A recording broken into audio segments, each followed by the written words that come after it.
Welcome to another episode of the Super Mater Brothers podcast. It is myself, Jaemeel, running solo. No Mater, just myself. No Foster. He's still under the weather. So it is. Oh, okay. It is not just me by myself all of a sudden. Did he not come again? He's not feeling well. He can't pull himself to a screen. It's okay. Don't worry. Don't worry. Foster, if you're watching, man, come on. How can you leave Jaemeel here talking to himself? Bed.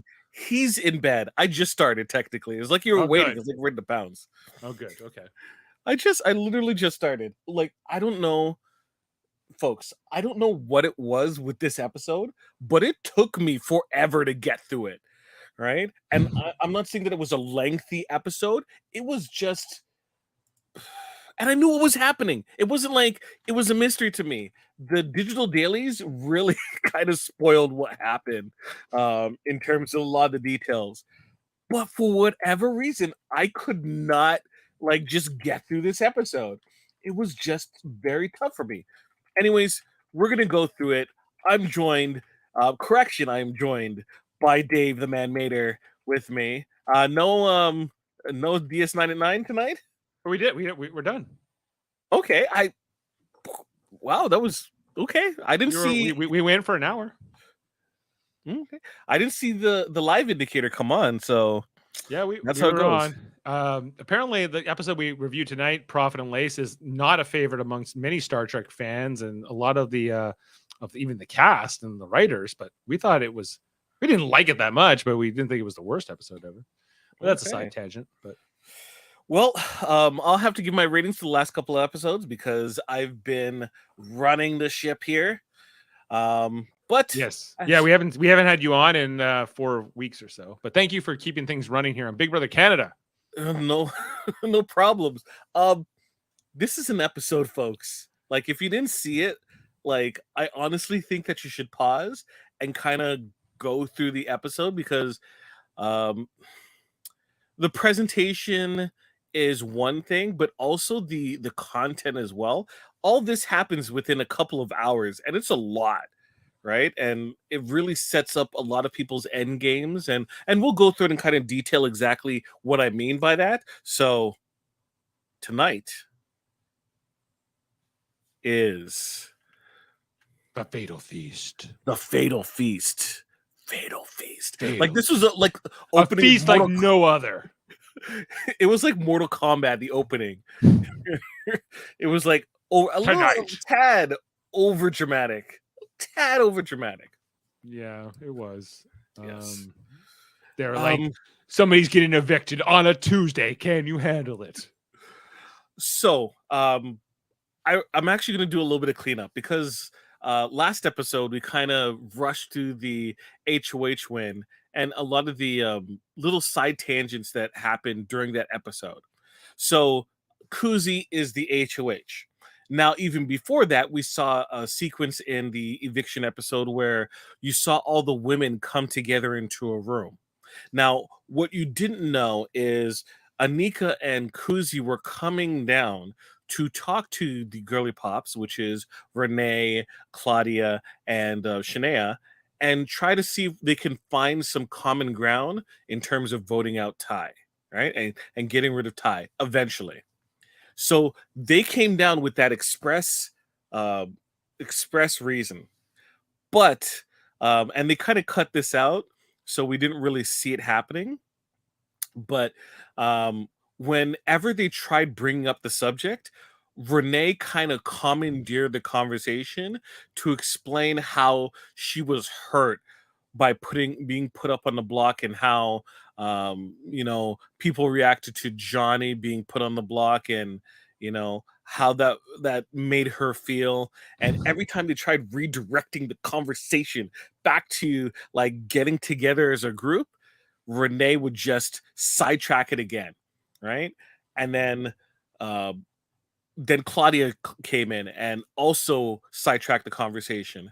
And then by the time that they tried to get it back onto the Thai train, Santina came in, and that kind of killed that conversation altogether. And what we saw was what was happening, right? So like, um, Renee, like, really, like, killed a lot of the what people wanted, which was the focus, everyone to be on getting rid of Ty. So we go into the fatal feast. All right. Yeah. Um, right off Off the chain. right off the bat, if you didn't know, safety chain is happening, right? So it starts 12 hours before the fatal feast. Everyone's getting up and getting ready, right? Kuzi's talking with Anika in the bedroom. They're talking about how Ty is really controlling a lot of the game, even though he doesn't have power. He still has the ability to swing, and they don't like the fact that he still has a hand in their decisions. They want to be free of this, right? Sure. So Stop listening to him. Daniel, with his bonnet, goes as we saw in the previous episode. So that's why we were shown it. He goes into the pool room where the mystery is hidden Yes. to see what's happening. And where's the clip before? I swear I say the clip before. The clip before had the flashing lights in the books falling off the bookcase, and Yes. Daniel looking scared, completely scared. I thought it was Right? dangerous that these books looked heavy, and I like if one of those hit you coming out of there, it could be That's hazardous. great. You don't have to win the game. You already got your lawsuit there. Yeah, you're gonna get smashed with a book with no words. Yeah, yeah. Well, we'll see what they have in there. So the books, the additional books that fall out, I'll have a piece of a puzzle, and the puzzle says, look through the books and find, I think it was 55 pieces to spell out a message.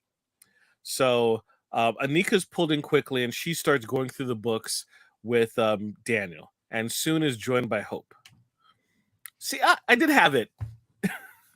Out of order. Just disgraceful. So at the same time, Santita starts going around looking for them, right? And Right. Hope's already in the room, and she just can't find them. She's like looking for them everywhere. Yeah. She looks for them upstairs, right? And then eventually, Claudia comes to the room, and Hope is blocking the door. She listens in closely to hear if anyone is there, right?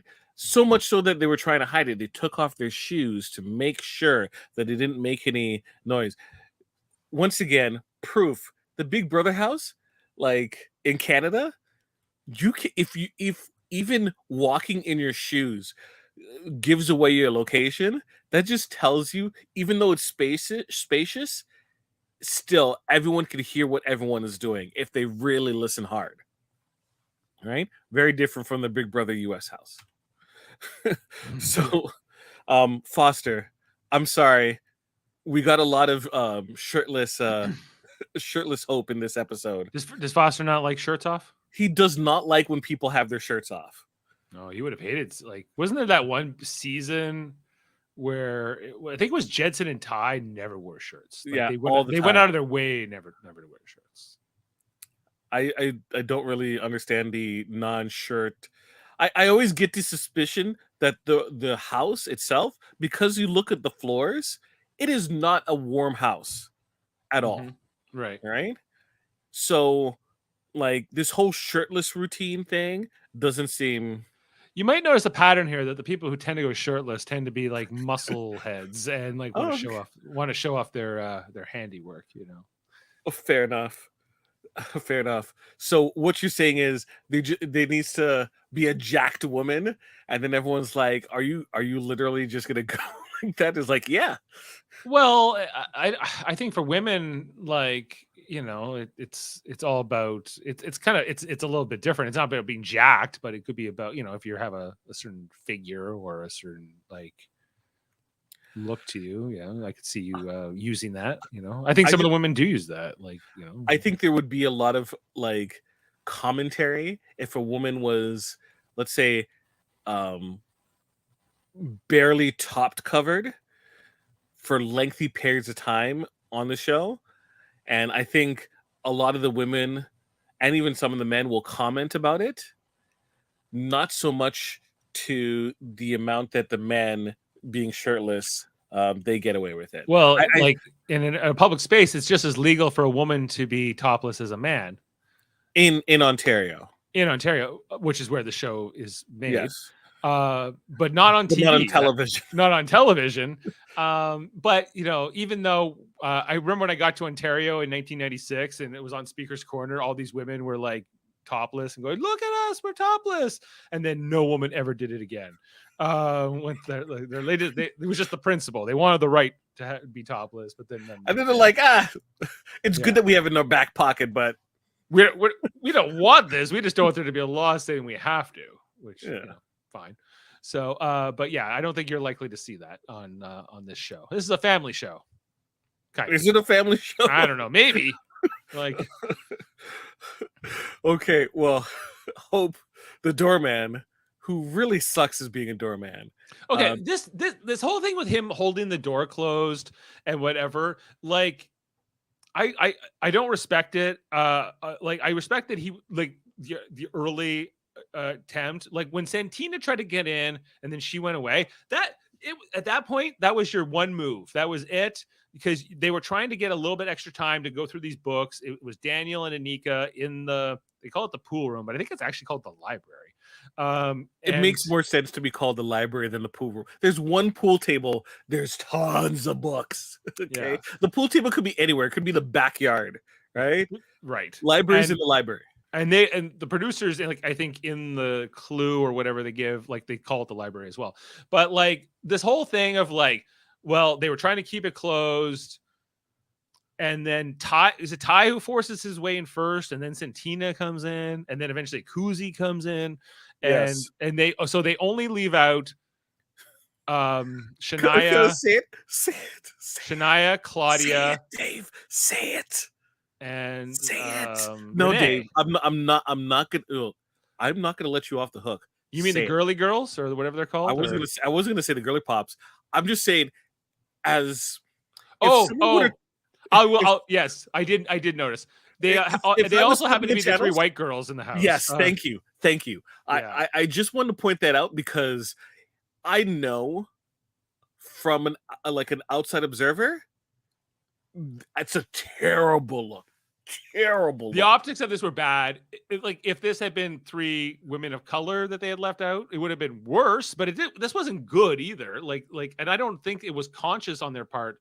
But maybe it was. Like, I think that I cannot speak for everyone, but I have to question why they questioned Hope, why he let Santina in. He didn't even know. They asked him after, like, why'd you let Santina in? And he goes, I don't even know. And I can answer that question, but from the optics point of view, in terms of what is presented from the show, bad look. It's a very bad look. And I think that if we're looking for a fair society in terms of looking at optics and how race relations come into part, this was a bad look, and it needs to be acknowledged for that fact, right? Right.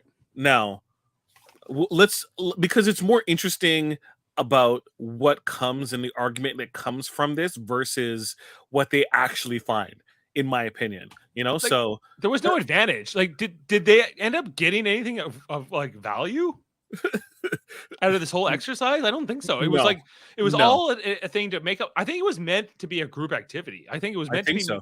Maybe and they talk about it too. They're like, we were supposed to like do this as a group, and it's like, well, you dummies, you totally messed that up. But did we get some great television here? Like, instead, like, just how this played out?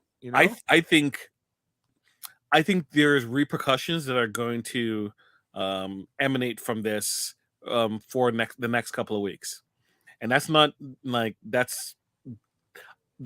necessarily a spoiler. Now, let me just run through this until we get to the actual end where we kind of blow off this stupid thing. So Claudia comes with Shania. They try to get to the door.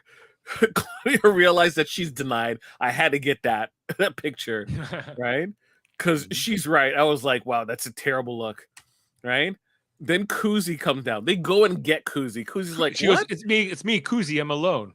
It's messed up, right? and then they let her in, and I'm like, my gosh, you guys are dumb. I really want to get to the end of it. Okay, so they look through, then it's three girls come in, they're all talking. They talk about how they were outside for an hour. An hour. An hour. That is Hour. ridiculous. Yeah. Right? So then we get this one, which like all of this was to make a "you are invited" thing. Yeah. That's all this was. You are invited. There was no And then- special power. There was no like Daniel didn't get any Invite. kind of an advantage. There was nothing. All of this. But Like the crazy thing is, so they talk about, okay, before we actually get this thing, right? We need to work together, the two groups, right? Which was kind of weird that they had like two groups. Right. It was like Santina and Ty were like together, and then it was like Anika and Daniel. Anika and Daniel kind of to the side. Like, we gotta work together. Let's all agree that Daniel gets the special thing, and then Ty's like, I don't want to agree to that. Right? I'm like, why? Like, did they choose to let Ty in, or did Ty force his way in? Ty was gonna eventually get in, so I think they just didn't want to postpone the inevitable, because it would have been different if Ty was there with Claudia and Shania and Renee, and they all three pushed in. That's very different. They tried. Than just not with Ty. If it was with Ty, yeah, but if it was Ty, they all would have come in. But Ty by himself, right? At a certain point, you're like, hey, we can't have everyone grouping in. Let's just have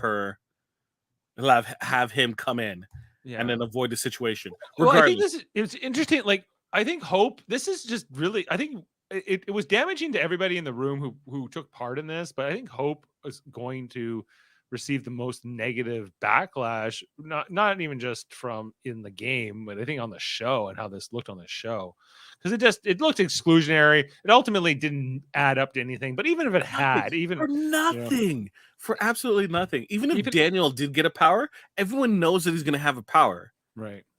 So, like I thought, I could appreciate it early when it was just Daniel and Anika and Hope in the room, and they were trying to do this under the radar so nobody would know. And I even appreciated when Santina tried to get in and then left. But like, the number one thing about Big Brother, even in the Big Brother Canada house, which is so much bigger and so much easier to sort of like scoot away, there's eventually people are going to notice you're not around. Like people, especially at certain times of the day, are going to go, I can't find so-and-so. I looked here, I looked there. They can't be anywhere, and they're going to, they got nothing else to do, So like, I'm like, once a certain amount of time went by, the jig's up. Like, you have to either like come back to this later or whatever. But what I didn't understand is that, why couldn't you just say that you're having a conversation? Hey, can you give us like 20 minutes where like, if anybody tries to walk in, hey, yeah, and just like raise your voice a little bit, like it's an argument or something like that, just to like postpone, clean up the books, right? You got the initial clue, clean up the books, put like the books you've already read to the side, and then come back later. I like that a lot better, quite frankly. And then at a certain like, the moment that you stop people from coming in, it made people think, what's in there? People didn't care. They cared that they couldn't get in. That was the problem. And not understanding that in your head is just like, I was flabbergasted by this situation. Absolutely flabbergasted. In addition to that, when Kuzi got brought in, right? For her game, she should have like said, hey, why don't you let them inside? Right? Just putting that line of dialogue that they can hear kind of saves you, right? And could kind of say, well, look, I tried to talk to them about it and they said no. Right? The fact that she went in there and she stayed and you didn't hear anything, that's bad. Like, once, how many people are left in this? Like 10 or 9? How many people are like whatever it was? The crown minus Jonathan, so that's 4. That's 4 plus Santina, that's 5 plus the girly pops, that's 8, and then Ty is 9. Okay, so once you have 6 of 9 people in that room, like, and then I don't know, like the fact that this went on for an hour, the fact that this was so obvious that they were keeping them out, and even Nika said later, like they have legitimate reason to be upset with us, and It's a I'm little too late, honestly. Hearing that, I'm like, that is some serious backpedaling when I didn't hear you say a damn thing during the entire time. well, they were more mad that he let Santina in that they didn't let in the girls, but they were. I guess Hope was getting upset back at them, and that's where Nika was kind of like, you can't be mad at them. They should be mad at you or us, So it's And Hope says, "Why should we care? They're not in our alliance, right?" right. So, okay, But neither's cleanup work. Ty, and Cleanup work. you clearly care more about what Ty thinks than even though he's not in your alliance. Clean. So Hope is trying to string Ty along just in case Ty wins anything. But So he doesn't. What, Renee can't win something, or Claudia can't win something? so okay, cleanup work. Cleanup work. So Hope and Renee supposedly had a good relationship. When asked about it, he said that he feels that Renee only talks to him when she needs something. So he doesn't take that as like an actual relationship, Who right? hopes at that? Hope said that. Hope started working with Santina, right? And was kind of, you know, building something with her. That's why she said later on that she trusts Hope. She trusted Hope. Um, Now, Hope was giving Santina some garbage advice about trying to make a final four with the Shady Bunch, but not mention that she's already kind of talking with him, right? Last week was sloppy. Last week was very sloppy in the sense that when Jonathan was leaving, Jonathan was telling Santina to pair up with Hope. Jonathan should have brought Santina into the crown as his replacement. If he was so close and wanted them to continue, he could have helped all of their games. But because that there was still a level of mistrust between Santina and Kuzi, right? This is continued on, and we see it later on in this episode. That's where all of that stemmed from. They never really secured Santina as a number, and that was because of Hope, that was because of Jonathan, and also because of Kuzi and not um not not trusting that um not trusting, but not believing that um the girly pops are a bigger issue than Ty. Right. Well, when I look at this Crown Alliance, it's really like, you got, I think Kuzi and Anika are the brains, you know. Well, if not them, then who? So it's Daniel who's Daniel. Okay, but I was getting to Daniel. Daniel is a snake. Okay, and this guy yeah, is like, I don't think I very rely. He's not the brains of that alliance, in my opinion. Like he's a brains of a alliance. So yeah, but not this alliance. Like, and the so problem is his game is not being shown at all, and that is we're hearing about it, and we're hearing about it in exit interviews, but we're not hearing seeing it in the show, and it's they're gonna have to do a lot of work to really capture that. We can kind of see what Anika's doing. It's pretty straightforward. yeah, But Daniel, you're like, why is he so loyal to Ty? Why right. is he like relying on the girly pops in? Why It did he seems save Shania tonight when the chain of custody? Why her specifically? You know, that was pre-planned. So right? I the know, chain, and we saw that a little bit of that with Anika kind of saying if it's but chain of custody. they've been doing that weeks ahead. They've been talking about the chain of safety possibly coming up for a while now.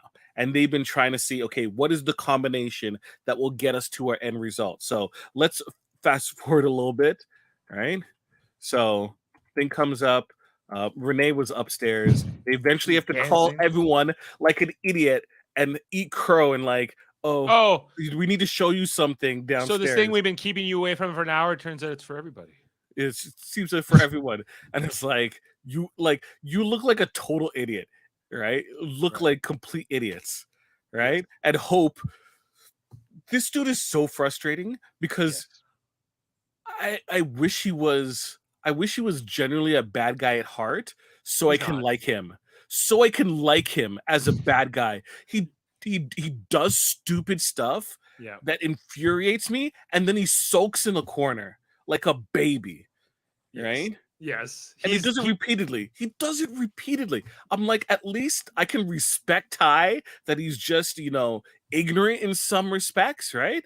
But at least he's an entertaining character on the screen. This dude is like a kid, right? And I don't mean like, oh, he's 23 kid. I mean like a 14-year-old kid that has no idea what he's doing socially in this house at all. He's more Right? akin to like Tom Hanks in the movie Big, where Yes. he's like he was suddenly made adult, but he has the brain of like a teen, like a tween even. Yeah, I think part of the thing with Hope is also, even though he's 23 and we all know this, he looks older to me. Like he looks like he's it's not just the muscles, it's he's so tall and he looks so grown up, but he acts not like that. Yeah. Really, and so it's he's I very much I a lost honestly puppy. I don't understand how any person, grown ass woman in this household, could ever think of having a relationship with this dude, because it's like you're gonna be dating your younger brother. Well, he's Right? already got a girlfriend, so she likes him, I guess. I Sneaking notes into his socks, so Yeah. maybe But you know what I mean, right? Like, you know what I mean? Like, you look at Jonathan, who, like, he felt like a grown person, like a grown, Don't you mature be person. guilting Hope with Jonathan? No, Johnny. Don't you be doing that, Jaemeel. Okay, I agreed with that. Don't bring up Jonathan's name. It was like, do you think Jonathan would Do you stand think for Johnny's this? proud of you right now? And Kuzi's like, don't you be using Johnny against Hope like that?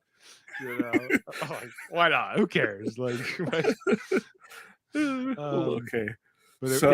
but yeah, he's hard to root for because he just seems to hurt near his own. impossible. Near Yeah. impossible. Yeah. But I get why Kuzi and Anika want to keep him around, because he's kind of useful to them. How can you vote for him? Like, in any type, like, are you gonna say, okay, this dude is supposed to be a comp beast. How many comps has he won? 2? No, he's won one. Didn't Just he? one? Didn't Wait, sorry, you're right. He won 2. Two? Wasn't it like back-to-back vetoes, maybe? Or no, he won at 8.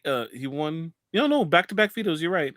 Right. That's why you got so cocky. He's always volunteering to go on the block, Yeah. And But and those were earlier on. That was Kuzi's first HOH. Was the second time he won, right? But since then, right, a lot of people have won. Shania's won. Claudia's won. Right? Kuzi's won again. Ty's won. Right? Right. Daniel's won. Right. Well, that's one thing you also see, especially with these young male players. They often come in and they're like, I'm great at sports, I'm great at things, I can win competitions, I can beat these people. But the competition could be anything. The competition could be like carnival games, highly random. It doesn't matter if you're a good athlete all the time. Sometimes it helps, sometimes it doesn't matter. So it's that's the thing. I believe Ty's military training played a better part in terms of his success, rather than his just outright strength. Yeah. And the fact that Ty was making alliances with people like Zach and Santina early on, who were very like dominant type personalities, and I think that's why they dominated early, but then that's why people also turned on them shortly thereafter. So Hope, I'm with you. He's hard to cheer for. He means well, but he's also, it's painful. It's utterly painful, right? I'm like, oh, he's such a nice guy. It's like, no. He's the type of dude that if I was his manager, right, I would have to pull aside and kind of like, you would kind of have like to have that serious talk. It's like, you're a nice person, everything like that, but you really need to smarten up. Like, it's not you, it's me. I need to work some through. No, it's you, dude. Actually, it is you, Hope. It's straight you, dude. Like, I wouldn't fire him, but I'm like, dude, if you're not shaping up, I'm gonna have to let you go, because this can't happen. You can't be doing this. So, anyways, you even hear it. I highly doubt it's gonna be, but people are already thinking about the safety chain, right? About it now. So, folks who don't know what the safety chain is it premiered last year in Big Brother 10, and what happens is you have all the house guests, they have to stand in a circle or sit together, and whoever is head of household will be the beginning of the chain. And then they choose who they want to keep safe. And then each person will have to choose a different person, and it'll bounce from person to person. The person who gets chosen is the next person to indicate who is safe. And then the remaining three, the last three to get chosen, who don't get picked, right? They automatically have to go into a competition. Now, whoever wins that competition, they are safe, and the remaining two are the nominees, right, for eviction, right? Now, what we're going to later see is there's a slight twist to it, so we're going to go for it. Okay. So, Hope is questioned about why he let Santina into the room. That's not just before Anika started snapping to get Hope, which Daniel, Daniel, you're right. Do not snap at people, please. All right? Well, I think like this kind of ties into what we were saying about Hope, is that he's like, ever since you said Hope is a dope in our chat, or I was like, you're right, Hope is a dope. And I like Anika's just like, he's like this weapon, or like this like less than human thing to her sometimes. Like, that she's like, hey, get over here. You sit. Good boy. Paw. Good boy. He's like a dog to her, and so just rub his hair. It's like, oh, look at you. Look at this guy. And it's only because he lets her treat him like that. So, I don't know who to really blame, but look, when I was younger, I used to do that. Like teacher, and I was quickly told, don't ever do that. People don't like snaps. Yeah, don't snap at people. Don't like that, right? No, no, it's frowned upon. Okay. So we get our chain of safety. Now, before that, in the conversation, when they do talk about the safety chain, right? Possibility that's happening, they were trying to figure out the arrangement to kind of position their thought process. So what we don't see in the show, which was in the digital dailies, was that Kuzi's initial targets were going to be Ty and Santina, right? So no longer Renee anymore. Ty was more of a major focus. Santina as a secondary target. Mm-hmm. Not the girly parts, the girly pops, because they were looking to possibly have a ceasefire until Ty is eliminated. Okay. Hope, on the other hand, did not believe that ceasefire was going to play out, and that Kuzi should focus on getting rid of Renee and company. Renee, who was his best friend in the early weeks of this game. Yes. All right. So we have our feast. Now, that doesn't look like they're going to eat it, because who's reaching that food? I don't even know. Is it real food? Is it? Then why the plates? It's all this like this it's almost like this is the competition, like this is the production value here. I think there was some real wine on the table. Yes, because Ty, after competing, spoiler, started drinking immediately, just went and drank. Yeah, I did like the costumes they gave them for this competition. I like that it was like this like 1920s kind of like garb. The dresses on the ladies look great. I liked the. Who did you like the best? Which one did I like the best? Yeah, I'm sorry I didn't take pictures of it. Except for the ladies, I think like they were all kind of similar. Like in particular, you know what? Actually, I do have majority of the people. So let's run through, and then you tell me which you like the best. I can tell you on the men. I think some of the like the jacket on Daniel was not working for me. You didn't like that one? It was the flapper type of. I didn't like the tail, and it looked like he was like going to be like commanding some kind of cruise ship or something. But like I thought Ty's and Hope's was good. Hope's okay. So yeah, Shania looked great. Claudia looked great. Oh, it's not. It's okay. So my thing's out of order. That's great. So you like those two dresses? Oh yeah, all the girls looked good, all of them. And even Daniel was fine, although minus the tail. I like the It's just front. I just don't. the shirt I wasn't complimenting him very well. Like I don't know, like it just there was something he kept fiddling with his microphone all the time and Sure. whatever. I'd say like Anika's is my least favorite style of dress just because of the way it was so like sequined and whatever, but I didn't dislike it. It was fine. They were all better than what Arissa was wearing at the end of the night, because like Jane's like, what do you think of Arissa's dress? And I thought, oh, well, it's a nice dress. And then she stood up at the end of the episode and she had like this bush thing that like growing around the bottom of her, like near where the cut was. I was like, what is that? Like, why is she bushes? I didn't take a picture of Arissa at all. Oh, I can try to see if I can find a capture. But I like it I like hopes and theories, but it's a little bit too snake skinny for me. Yeah, it's not like I don't love it, but it's fine. Okay. It complements the girls. Oh yeah, like Kuzi's looks great, amazing. I like Kuzi's, and Santina's the best. Santina looked great. Yeah, like it was like and Renee, like they all like this style of dress I really like. Okay. So safety chain. I'm going to break down the safety chain. So first, it starts off with Kuzi choosing Hope, Hope choosing Anika, Anika choosing Daniel, Daniel taking Shania, Shania then choosing the last person, which was Claudia, meaning that Renee, Ty, and Santina were the three that had to go into the competition. Now, the main objective of that safety chain and what they were planning for was to make sure that they choose Hope early, right? So Hope has to choose the crown as opposed to being a transitional figure to the next group, because Hope, right? Because they had a feeling that Hope was getting really close to Santina, was going to pick Santina, and they wanted her on the block.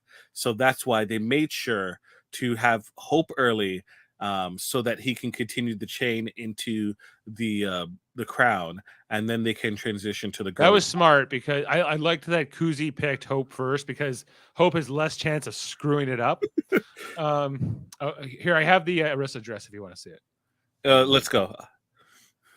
Like I was like, why is this get all like furry at the bottom? Dude, honestly, it looks like if you cut off her legs, it looks like she's coming out of a Super Mario brother tube. like this sewer drain. The pipe. Yeah, the pipe.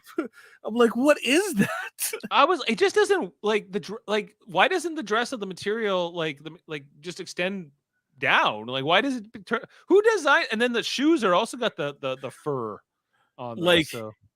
It seems like the bottom of the dress belongs and the shoes belong to a different dress, and something happened. Like, it just seems off. Something happened. Anyway, I just had to say that it almost was a win for Arissa, almost a win, but then it got furry. Anyway, so back over. I'm not a fan. Not a fan. Sorry, that was yeah. Stop stream. So, really, if they didn't have the mindset that they need to get Ty and Santina out, this would have been the perfect opportunity to put the girly pops against each other. Right? This would have been the opportune situation. Well, what's the benefit of getting Santina out here, like this week or in this particular challenge? They weren't trying to get Santina out; they were trying to get Ty, and then Santina was the next person up, because ceasefire with the girly pops. I guess but they could have kept Santina and Ty safe, and they could have made sure it was Renee and Shania. They didn't want to start out all out war, because you can put Ty on the block and majority of the house is going to be fine. You can put Santina up on the block and majority of the house is fine. It's only 9 people. It is all at war at this point, especially after what happened in that in the library in the morning. Like that's when the war was declared. I agree. That was just as bad as putting them all up. At that point, you should have just pivoted and just taken your shot. Honestly, yeah, I think they had already committed to that. Yeah. I think Kuzi played it.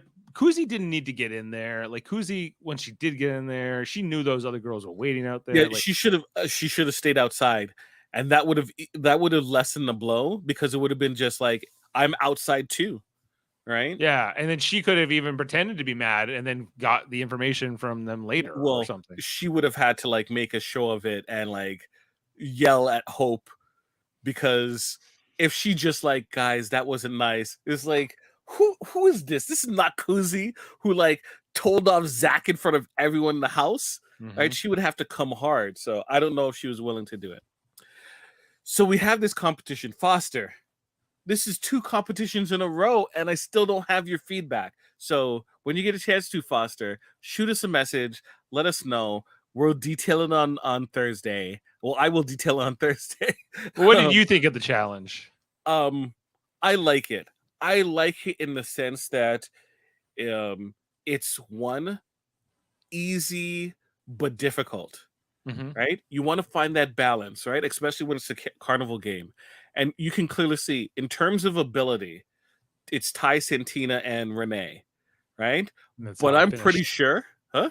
And that's how the times panned Did out we too. have the times for the other 2? Yeah, they so Ties, was like 7 and change. 17. And Santina was 10 something, 10 11, and Renee was like 11 something. Wow. So And that was with Santina just totally crapping the bed in it. right. So But Renee but yeah, like Ty didn't beat them by like he beat them by 3 minutes. I guess it's something, but Renee doing Renee things. this looked hard. This looked really It did, hard. it did look hard. At first I I thought that they were letting them watch Ty go first, and I was like, well, this will be bad for Ty. No, Renee went first. This will be bad for Renee because they're all going to see her mistakes, but they made the other 2 leave when they would do it. So yeah. And then I think Santina was at the point where it's like, yes, I finally did it because some of her candles broke. If you saw, like the light, like popped out right, of the socket, which would have made it hard to balance as well. So, right, but she yeah, did it in 10 minutes. So yeah, did it in still faster than better, Renee did it. still better than Renee. I don't understand. Like, okay, we'll get to it. We'll get to it. So, tie 7 minutes and 17 seconds. Which is kudos to him on doing so. I guess that's good. It's better than the girls. Yeah, I I If think we had that a bigger sampling, we might have a better sense of yeah, I think where I to think go. Santina would have done better if not for that, because it wasn't just like 1 or 2 fell. It was like 1 or 2 fell. Then she went to go get some, and then more fell, and she was rocking the table that they were on, Yeah, and yeah. more She kept fell. like hitting like the little dangly thing, and then she would make Yeah. them fall off. So who knows how well I think she felt that she could have done it better, and the fact that she didn't kind of She could have done yeah, it better, but yeah, she still beat Renee. It didn't matter. So yeah. So Ty is safe, right? And then immediately they have 30 minutes to campaign. So right, first things first, Santina goes to Ty, tries to have a conversation with him. He says that he's gonna, go with the house, go to see if you can get someone else to. well, yeah. He says to Santina, "Were you the invisible HOH?" And she goes, "No." Well, we all of course know she was the invisible HOH, and she did put Yes. him up. Ultimately, the 2 people who were accused of being the invisible HOH are the 2 that end up here in this situation, Renee and Yep. Santina. You know, Yep. but like Ty, I know you don't like Santina, and I think you have good reason to not trust her. On the other hand, who do you have in this house? Like, I don't really understand who Ty is planning to go to the end with. Kuzi. Okay, Yeah. and maybe Kuzi will take him. I think I think she might have to, but we'll Yeah. talk about that. Oh, she can beat Hope at the end too. So if she had to I sit think next to everyone could him. be Hope. I think it's possible that Renee might be able to be Hope. I think Anika beats Hope. Oh yeah, definitely. Yeah. Definitely. So the girly pops have a conversation, Shania tries to explain her situation. It was a damned if you do, damned if you don't situation anyways. So what can you do? Mhm. So then Santina, who can barely speak because she is just falling completely apart I during didn't. this campaign. I didn't sympathize much for her. Like Really? I find her very manipulative in general. And I don't, so I found I was a little bit like skeptical of her, being boy who cried wolf. How much of this is real and how much of this is not? I think maybe it was kind of real. But Santina did a bunch of things, not just in this campaign, but even after, where she just carries herself a certain way. She has this body language, this kind of air to her that she's better than everybody else, or whatever. I think she rubs people the wrong way, and I think this is ultimately why she's so expendable to people in this game, because they're just not, or when she'll come down and tell Anika her toast or her waffle is flavorless. Wafflegate comes back to Hunter. Yeah, well, I don't But think it people were didn't help turning her. around. It's like, I can't believe everyone's so fake in the house. If like someone's making some watery ass pancakes and everyone's like, yum, and it's like, are you not tasting this terrible pancake? You just Like, put more seriously? maple syrup on it, I guess. That's just your only. You could Your only only like way. if your pancakes are watery. I don't know. It was a what you can waffle. do. It was a Waffle. waffle. Sorry, Yeah. watery waffles. Come on, Dave. I And would just not even eat it. Daniel was like, I understand what you're saying, Santina, but you can't tell Anika her waffles are crap, And then Anika's like, I will make you a waffle in the future, even if it's a watery waffle. So anyway. So she's falling apart, and they, tell her, they don't really tell her much, right? And then Renee has a conversation with Daniel where Daniel's barely paying attention. Yeah. I felt he was barely paying attention in this I one. agree. And yes, Yeah. when I'm looking at it, yes, I absolutely agree that suit looks terrible. They could have found a better suit for Didn't it. look good. Put some socks on too, Daniel. Come on. Oh yes, I hate the I hate no that. sock. Yeah, shoes. It doesn't fit the Renee's dress era. looks It great. doesn't fit the era. You're trying to look like you're from the 1920s, not from the 2020s. So like, Yeah, it's off. Yeah, you're right. You're right. So then Santina has a conversation with Shania and Renee, Shania and Claudia. Wow. Should not even have bothered. She just gave she's up like, on this I so don't have quickly. nothing to offer you, and I know you won't go against your friends. And they were trying to just be genuine with Sympathetic, her, yeah. but she was like, well, I guess I'm just going to walk out. I thought that if Claudia, like, this would be a little bit more ruthless, but I think you would go for this, Jaemeel. I thought that Claudia and Shania here, they should have tried to keep Santina talking to them as long as possible, because every minute they're talking to them, that's another minute Santina's not campaigning to the rest of the house. Yeah. And therefore, there's only in Which this is 30 true. in this 30-minute time, if you want to save your ally Renee, keep the conversation open, even if you don't mean it at all. At the same time, I think Santina is an upgrade in rather than Renee, because I don't understand what Renee is bringing to the table, because she ain't winning competitions, and a social game is pretty ass in comparison. Like when talking to people who have been evicted, like Rob said it, Jonathan, who doesn't say anything negative about people, said that like who's playing the worst social game? Renee by far. Worse than Ty. Worse than Santina. Worse than Ty. Because I think Santina's social game has been pretty bad. And I think that's why she's ultimately so expendable. Renee, I don't really understand what's going on with her social game exactly. I thought like she at least seems to be good with Claudia and Shania. But is that like a week one thing versus because I don't believe that Shania would take Renee over Claudia in terms of who is I think Renee is is the third wheel in that trio. Yeah. Because she wasn't bringing anything. At least like Claudia had Ty and Shania had Rob, and then later had Dan Zabo. Like Renee wasn't bringing any type of ally to the. It's like the brigade, but like one person's like, yeah, I got nobody. I'm just gonna be here in the room, right? With like I got no information. But the thing like, is, she couldn't even get hope. If you want to just weigh Santina versus Renee, if you're not any of those, if you're not those two house guests, if you're the others in the house, Santina is way more of a comp threat, I think, than Renee. And Santina is a complete rogue. Santina, as we know more maybe from the audience, that we know she was the invisible HOH. I think they strongly suspect Santina was the invisible HOH. And based on that, they know that like she could win power again. Who knows what the hell she'll do with it? What she'll say. So better to get Which is her why out they here. should have secured her allyship.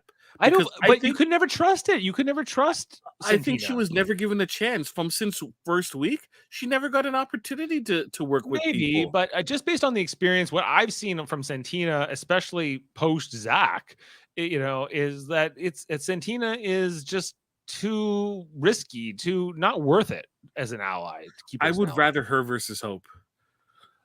Well, that wasn't it was the choice was her or Renee ultimately here at who to keep in the house, and I think that keeping Renee, I think there's a case to get rid of her too, but like I think it was stronger against Santina, but in this like chain of custody type of thing, I think seeing Ty go out here would have been the ultimate, but I don't think we're not that lucky. No. So because like getting Santina out here, like they even say it in this moment here that like she has nobody in the house. Like what is like, but she could win power, and who knows what she'll do with it, and whether you can even trust her because she was allies with Ty, and Ty was her best friend ever when they're pretty sure she put him on the block when she was invisible HOH. So it's like just on that she kind of made her own bed here, Santina. I think like she kind of got what she deserved mostly. I think some of her associations with Zach and Ty early were unfortunate, because I don't think she read them properly early on, and then she did. I think it's a combination of follies for her. She should have got Jonathan to secure something for her. She shouldn't have listened to Hope in terms of not including, when pitching to the Shady Bunch, not including like Hope in discussions to say that Hope can vouch for her, right? Because why would the Shady Bunch take her on if she's not attached to something? Like if Hope says, "Hey, I got Jonathan's replacement," right? That kind of forces their hand that they have to include Santina. And if Jonathan gave his blessing, then it could have worked out, I think, a lot better, right? But with no prompting altogether, it seems suspect that she's trying to pull something, right? So if they actually did that, I think she would have had a chance. Without it, like there was no vote to show that she is loyal, because we didn't have an opportunity last time, right? And the all girls thing didn't work out. Yeah. Right. The time before. That's the same reason why there's mistrust between the girly pops and the Crown. They never really got to vote together. They voted against each other last time. Right.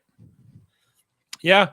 Like I agree with you. Like I think that there's some reasons here that Santina kind of got a bad deal or bad characterization, but it is like the circumstances. Partly it's circumstances, and also your own fault. You control your own edit. She had some control of these things, and some things she didn't so much. But like ultimately, like I can't say that Santina was a great Big Brother player because, like, in terms of how she played this season, Yeah. That being said, I'd rather Santina back versus Renee. I'd rather Santina back versus John Michael or Dan Zabo. Oh yeah, I agree with that. Right. Yeah. So she's let's say in terms of characters, she's in the top 10. It's not. She doesn't have to beat out many people. Like is she better than Vanessa or John Michael? John Michael, Dan Zabo, Amal. Amal, yeah. Like remember her? Not really. You blink and you missed her. Like Jonathan is obviously a standout person, right? And that's why she would make 10. Ty, I think, is an interesting character, regardless of if I like him or not. Yeah, I don't like him, but I think he's an interesting. Actually, sorry, top 11. Zach also is an interesting character, even though I don't like him. Right. Okay, so I think Renee. I think also that about Renee though. I think Renee's an interesting character. If someone told me describe Renee, she is a social player that doesn't really have a good social game. She can't win competitions, and she says "bootay" all the time. Right? Bootay. That's it. And she says Nona. She's whiny. whiny, and she's self-involved. Yeah. Like It, she'll be the new disliked person in the house now that Santina's gone for sure. I So, guess, yeah. or she'll claim that crown, but not be in the crown. Okay, so it's a choice between Santina and Renee, and who's God? You can kind of see the facial reactions. Kind of spoiler alert. Unanimous vote, Jaemeel. Unanimous vote.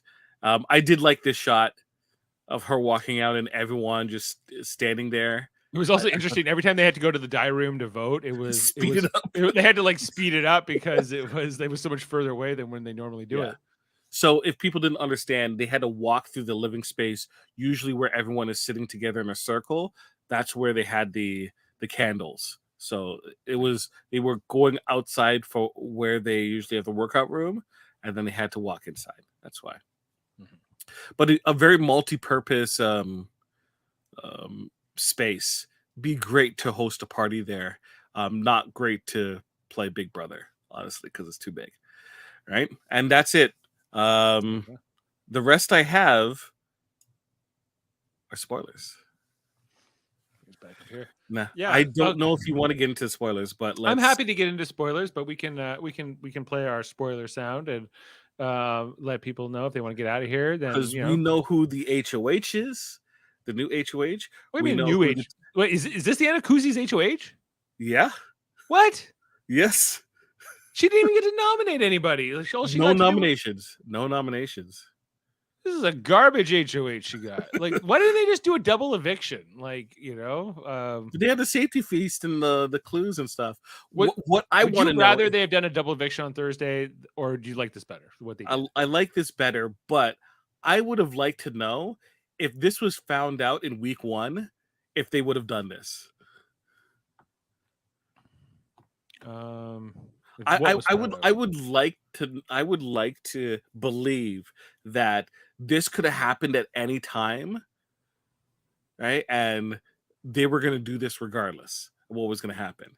Sometime during the Big Brother campaign, someone was going to get far enough in terms of the clue to figure it out. Yeah, probably. I would have liked to think that idea. I don't know, but not with this cast. I don't know. I mean, you might be asking a lot. Just imagine if it was Zach's week. Just throw gasoline on the fire. Yeah, I know. He would have. Well, Zach. Because who's HOH? It was Kuzi. So I think. Let's see. I'm trying to think of who was still left in the game. So when Zach left, like that week, so it was Zach and so Ty was on, and so was Hope. I think was it Ty and Hope, or who did she have up? Renee and initially. Hold on, let's go back and look here. When was he evicted? Week 3. POV rally. Zach used the power veto. No, that week 4 this happened. So on after the talk, Zach then noticed Ty and Zach both contemplated walking from the game. Ultimately, Ty decided to stay in the house while Zach walked. As a result, Zach was a nominee. This week's eviction was canceled. But who are the original? But who was the initial nominees? Zach was put on the block. Hope was a replacement nominee because Vanessa was. Remember, Vanessa was up there at one point. It was Vanessa and who? Like I think Kuzi nominated 4 people that week. Like it was so. It was Vanessa and who? Santina. And then it became Zach. Then it became Hope and Santina, and then I think ultimately it became Zach and Santina. At the end.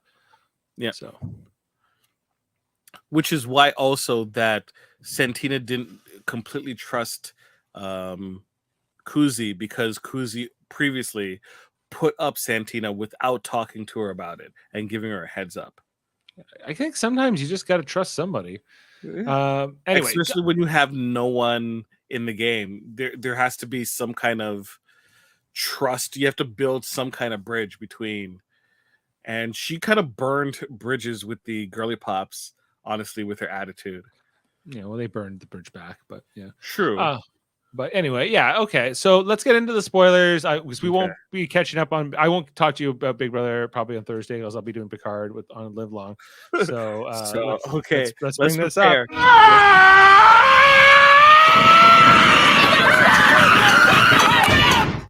Okay. Who do you think is HOH?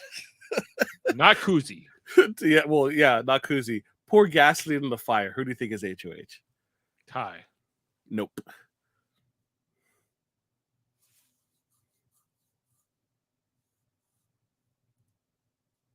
Guess someone. Did you freeze? Wait, is my internet down? Or is my internet down? It's like he was in the middle of thought. I don't know. Timer's still going. I assume that Dave. Okay, welcome back, Dave. Yeah. You froze in like thought, and I'm like, you gotta name someone. You're not responding. I said I thought maybe one of the girly pops was maybe. Yes, one of the girly pops did. Okay, so yeah, because that would be more interesting because then we would get the whole like the power is back over there, especially coming off of this whole like where the three got locked out of the room. Yeah, so my guess would probably be Claudia of the three. Claudia wins HOH.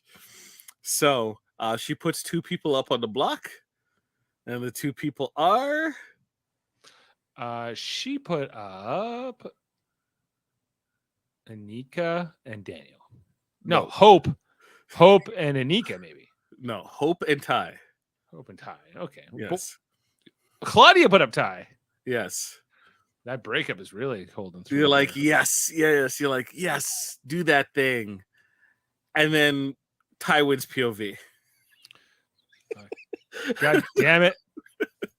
So, and he does mention, he says he's going to take himself off. All right. So who do you think's in talks to get put up?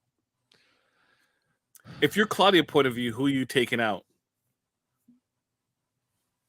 Like somebody like from that room, like why not Kuzi or Kuzi? I gotta think is up on her list because Kuzi, she's been worried about Kuzi for a while. That's what the rumor is right now, that Kuzi is going to be put up. So Kuzi versus Hope? Yeah.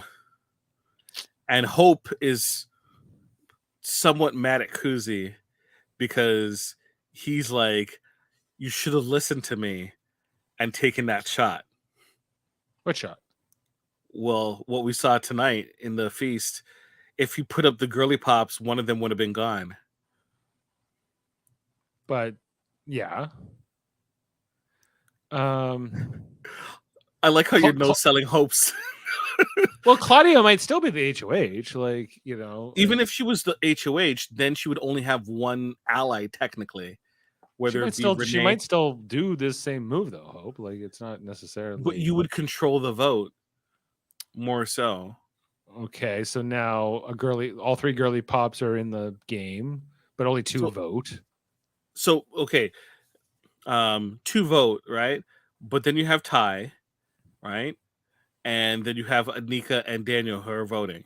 Ty is saying that he's gonna vote to keep Hope. Yeah, that makes sense. So that means if they want to keep Kuzi, they need to find 2 other votes or 1 other vote because they can't use Ty as a swing. Okay, like I don't. So, Hope. No, like whatever Hope thought it should be. Like Kuzi didn't even have to listen. Like. I love it. I love that. Like you're like, no, I'm not buying that Hope's gonna get any credit for kind of foreseeing this stuff happening. No, like you know, hindsight is exactly that, you know. So yeah. Can Kuzi survive a vote against Hope? Can they? Will the House vote out Hope over Kuzi? If I'm Kuzi, I would be kind of pissed off because, from all intents and purposes, Ty should believe that Kuzi has been in his corner for a while, right? Yeah. So the fact that he's looking to keep hope would kind of rub me the wrong way, right? Well, Uh, hopes like his. I think for Ty's perspective, um, someone he can see himself going even to the end with. I think just I and think also, if there's no more, if he's the last guy, I know Daniel's still in the game, but like that's yeah, from their perspective. Then he feels like he's more of a sitting duck, as opposed to if Hope's still there, he can still kind of he has a shield in his mind. yeah, or technically has an opportunity to bro down. Okay. Yeah, like well, obviously I have Kuzi in the draft, and I would like to see Kuzi go further. I'd like to Santina see said that in Kuzi her go exit interview. Santina thinks she will win and hopes she does win. which is a problem because everyone kind of recognizes that has set herself apart from everyone else. Right. Well, she's won 2 HOHs. She's had her moments. Yeah, like Yeah, more so than like Anika has. true. And even Daniel. Yeah. So, yeah, like So I they're think worried about Hope being on the block against Kuzi because if he starts to campaign, he has a lot of things he can say. Like he can tell the girly pops for sure, hey, we all knew that Santina was the invisible HOH. We Ty didn't pull himself down from the block. It was Daniel who did I so. think that the two girly pops will vote out Kuzi, whether Hope campaigns or not. But they don't want that on the air too. They don't want their dirty business because you don't want a situation where the girly pops then looks towards Ty as a possible. It's like, hey, we didn't know how bad they were controlling the game. Let's team up against the remainder of Daniel C, Anika. They would be smart to try to pull in Ty's a number if they can. But It would be, and then it would be 4-on-3. right. Isn't that what we want as the audience? Don't we want something like interesting like that? I look, I wanted to keep going back and forth. None of this like one team dominates.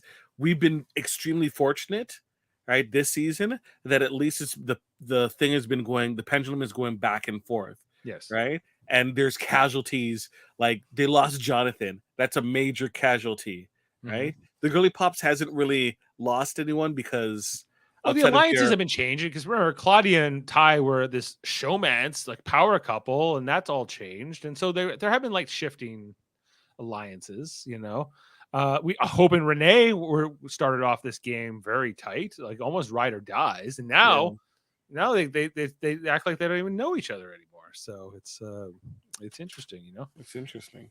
We'll see. We'll see come Friday. I'm interested to see what's going on. But yeah, a dynamic night, a very dynamic night. Very nice. The Fatal Feast, Jaemeel. Fatal Feast. Yeah. Yes. I guess now it's time to pay some bills. Yeah, let's pay the bills. And yeah, pay the bills. Folks, what you see here is just a sliver of the content we provide week after week here at the Super Mater Brothers podcast. We do reality television shows. We do a Big Brother, as you're watching currently and listening to right now. Thank you for listening on the audio version. You find folks listen to us at your podcasts, wherever you listen to podcasts. We also do Survivor on Wednesdays, so check us out. Baked tomorrow. potato, all the fixins. All the fixins, right? Yeah. Check it out. Big Brother. It usually starts around 9:15. Don't you dare miss it. Wednesdays. Thursdays, I'll be back again for another slice of Big Brother pie. And hopefully Foster will be here with you. We'll see. Foster needs to recuperate. I only got 1 week left of Star Trek Picard, and then I'll be back for all the Big Brother. But but yeah, speaking of Star Trek Picard, Live Long Podcast is another podcast on our in our network. It sure is. So in the United Federation of Podcasts, and we're busy over at Live Long and Podcast. So busy, yes. I can't always be here on the Super Mater Brothers channel. But we're doing, of course, our ongoing series, watching Enterprise, on Mondays and going through all those episodes. Tonight we were doing Star Trek Deep Space Nine. We're almost done season 6. So we're up to like 140 episodes of that podcast now. It's crazy. We've been doing it for 3 years. So and Jameel's off and on that one as well. But, off and on. Yes. It's the numbers of absences are getting up there. You might have to talk to the principal. We've all had some absences, myself included. But yeah, and it's then Thursday. Was Jeff on tonight? No. So it was just me and Kevin. And Kevin couldn't even do it from his bedroom where he normally does it because Ashley fell asleep early. So he had to be in like the hallway where his kids were like playing video games. So sweet. I gotta go back and look at look at that. Hey, folks, if you give it the opportunity, go check up our YouTube. Everything's organized and broken down by show, by episode. Check it out. A lot of great content there. Yeah. And then Thursday, of course, we're talking about Star Trek Picard finale, season 3 finale, episode 10. It's called The Last Generation. So I'm disappointed that I wish we weren't doing Survivor tomorrow. Yeah. Well, tomorrow, because they're doing the science division is going to be doing the all women's debate 9. Oh, really? I didn't know that. On Live Long and Podcast. It's Ashley Millard versus Jane Mader versus Mrs. Pugsley. Hosted by Davan over on the through our science division of Live Long and Podcast. Yeah, so that's this week. Nice. That was not what I was referring to. I was referring to the in the States they have the IMAX screenings of the last 2 episodes of Picard, and it is not airing for Canadians because I would definitely want to go and see that. Yeah, there's no Canadian cities put in there. Yes, closest one was New York, which is not close. So not close. I did get emotional watching that last episode of Picard, and I look forward to it wasn't just the ship, right? It was the music, it was the comfort that everyone seemed to have on that bridge, and it was lit up like they actually had lights on that bridge. So compared to the other bridges, so yes. I just want someone to comment is like, oh my gosh, I could see the pad so much easier on this ship. You can see everything. You can see people's faces. It's great. It's like, oh, you got green eyes, Data. now. Right? Hello, chair. But yes, we also do. Sorry, we're kind of slowing down. Let's wrap this up pretty quickly. Live Long and Podcast. We also do radio plays. We do radio theaters every so often. Our last episode, we did one from Lower Decks, based on the comic book miniseries. Great, you should check it out. It was done back in March, but the completed version will be coming out eventually. I'm almost done. The Star Trek 5 we recorded back in December. I'm almost done that. So I pick away at it whenever I have like maybe an hour, and I just but the edit takes me a long time. Right.